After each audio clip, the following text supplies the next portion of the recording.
Today we're going to be talking about the mythological origins of Ifrit, Bahamut, and Leviathan. You ready? Oh, I'm ready. Did you know? Did you know? Did you know, my friend? All this cool shit. Mythic origins of Final Fantasy. And other stuff you might not have known. But maybe you know, but that's okay. We're still gonna do a segment called Did You Know? Well, okay, let's start with the first one here. The origins of Ifrit, as we know him as we know him as a summon, and we know him as a summon in the Final Fantasy universe. Of course, he's usually one of the first summons that you get. Yeah. Usually after Chocobo, which is useless. Yeah, Chocobo is completely He's the first one memorable. right. You get. He's the first one, at least in Final Fantasy VIII. Of course, you already have Shiva and Quetzalcoatl, but. He's the first one you fight. Carbuncle, not Quetzalcoatl. Yeah. He's the first one you fight, though. He is the first one that you fight, and you get him. You actually have to get him in Final Fantasy VIII, which is kind of lame. But it's interesting that they've used it for every single, almost every single Final Fantasy. They have the summon of Ifrit, and we're gonna talk about that a little bit. They give him a fiery kind of demonic look. Right. And the reason that they do that is because that's actually his mythology. He's most likely an Islamic creation.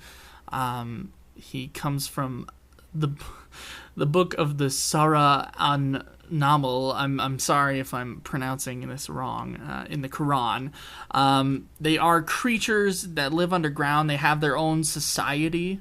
And they're said to be these winged beasts with a lot of strength and cunning, and they cannot be killed by normal weapons, but they are susceptible to magic. And I think Solomon, I was reading a little bit, and it looked like Solomon had an army of Ifrit.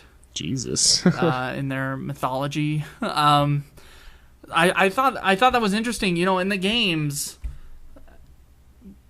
of course, Ifrit is susceptible to magic a lot more than physical attacks. Right. He's I'm thinking of 8 right now because that's most memorable Ifrit fight that I can think of. Yeah. And the way that you kill him, of course, is at that point in the game, most people kill him with ice. Like right. the I did that with ice. I did that with him in 5 too. I dominated him with ice. Right. Yeah. Unfortunately, unlike Solomon, you don't have an army of Ifrits that you can summon. That would be awesome. Which would be fucking sweet. Anyway, they live under the ground. They have their own structural society. They have kings, tribes, and clans, and then they marry one another, but they can also marry humans. So maybe in a future Final Fantasy, we could see some bestiality with some Ifrits. What do you say? I don't know about that. No, you don't know about that? No, that's too bad. Okay, so the next guy we're going to talk about is, of course, Leviathan. Now, what do you think of the summon Leviathan in the game? I enjoy him. You enjoy him? Yeah. He's usually pretty useful, right? He's usually one of the more powerful summons. Yeah, he's one of the later last. guy. In Final Fantasy 3, he's like one of the optional guys that you can go and get. Of course, I think it's like that for a lot of the Final Fantasies. He's of course the guy that you go get, and it's water, and water's a pretty useful thing, especially against the lightning, I think. Yeah. Lightning creatures, and use the water type spells. Leviathan's origins are a little bit more boring. Now, he comes from the word is Hebrew in origins, and of course it comes from the well, I call it the Old Testament because I grew up Mormon, but it comes from the Tanakh. Sorry, you Jewish people listening to this thing. I'm sorry, which is of course part of the Torah, the Torah is part of the Tanakh or whatever. Yeah. Right. And this comes from the book of Job. It says on chapter 41, this is the verse where it comes from.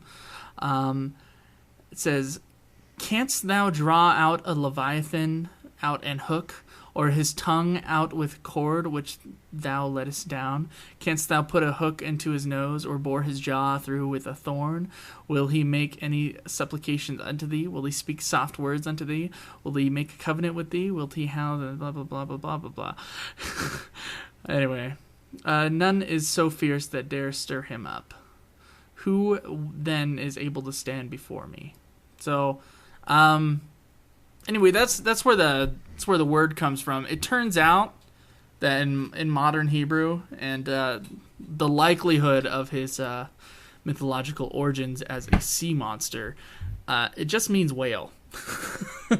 Wow. So Leviathan is a whale. There are these of course these great images, these paintings of this massive sea creature with like wings and stuff, but it doesn't seem that the creatures actually has that origin. There are other mythologies. There's other Middle Eastern sea serpent mythologies, which of course kind of come into that. But our modern, the way that we use Leviathan now, it comes from the Old Testament. Okay. Which I think is interesting. I never read the Book of Job, so Yeah.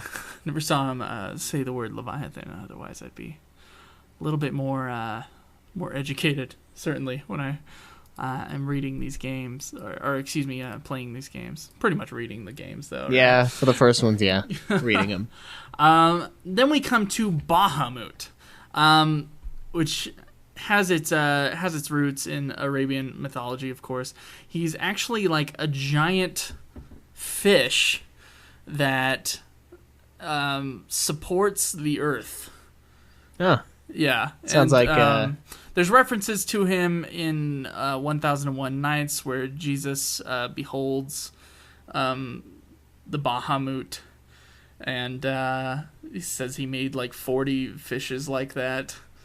And there's also some origins with him having to do, he came, like the idea of Bahamut, some people are saying that he probably came from Behemoth, which is mentioned also in the Book of Job. Let me see if I can find the verse here. I'm online reading these scriptures. Okay. It also seems to be the description of a dinosaur, by the way. Behold now Behemoth, which I made with thee. He eateth grass as an ox. Lo now, his strength is in his loins, and his force is in the navel of his belly. He moveth his tail like a cedar. The sinews of his stones are wrapped together. His bones are strong pieces of brass. His bones are like bars of iron. He is the chief of the ways of God. He that made him can make his sword to approach unto him. Surely the mountains bring him forth food, where all the beasts of the field play. He lieth under the shady tree, in the covert of the reeds and fens.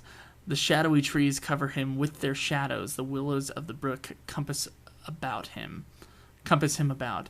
Behold, he drinketh up a river, and hasteth not. He trusteth that he can draw up Jordan into his mouth. He taketh it with his eyes, his nose pierced through snares. He sounds kind of like a dragon, actually. He sounds like a dinosaur. He sounds like I don't know, like a... Crap, I know Brontosaurus isn't a dinosaur, but he sounds like a Brontosaurus. Brachiosaurus? A Brachiosaurus, that's right. Yeah, doesn't account for the meat eaters, but yeah, it does kind of sound like that. And interestingly enough, they have Bahamut, and then they have, the... Oh, crap, what are they called? Behemoths. Behemoths. They have both in the games. They have both of those things in the games. Yes. There's just some sources that believe that that's like that mythology changed into Bahamut as a fish supporting the earth, which I don't see. Yeah. But I think Final Fantasy probably takes the Bahamut side the Behemoth side a little bit more. Yeah, I would say so. Just a flying behemoth. What I find interesting is that there is nothing that I can find that connects Behemoth, this giant fish, to a dragon, which is how we see... excuse me, did I say Behemoth? I meant Bahamut. Yeah. Which is how we see Bahamut. We see him as a giant dragon in Final Fantasy. It would be interesting if he was a giant fish, I think. Yeah, Why do you think they went with the dragon thing? Like, they just called him Bahamut? I don't know. It's just cooler. I mean, It's it just might be. cooler. Yeah, it might be like in Game of Thrones, how instead of having carrier pigeons, they have ravens. Because pigeons are lame. Ravens are way more badass. Maybe that's what it is. I mean, we do these things for a reason. I mean, I'm sure. Obviously, the name. You know, they stuck to the sort of behemoth's look of him, but he doesn't look like a whale or a. Well, the behemoth fish. that was described in the Book of Job, not the Bahamut that we know from Arabian mythology. The behemoth that was described has also been described as him.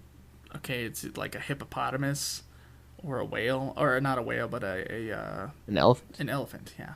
Yeah, some big And ass. that's definitely another way of looking at that. That's interesting. That's they've done that with a couple things. I mean, when we went over the Did You Know last time, there were some things they took some definite liberties with as far as the Definitely. design versus the description in the book they originated from. But it's funny how these things kind of change. I mean, I'm totally, you hear me being unsure on this whole thing because I have to do this research, and I'm like, oh, I hope I'm saying the right thing because this is not something I'm familiar with. These kind of like mythological things. I've never studied this kind of stuff, so it's really just me like going out and trying to find this information. I'm like, my Hebrew like knowledge is like nothing Jewish or Islamic or anything like that. I'm pretty darn ignorant in all these things and their mythologies.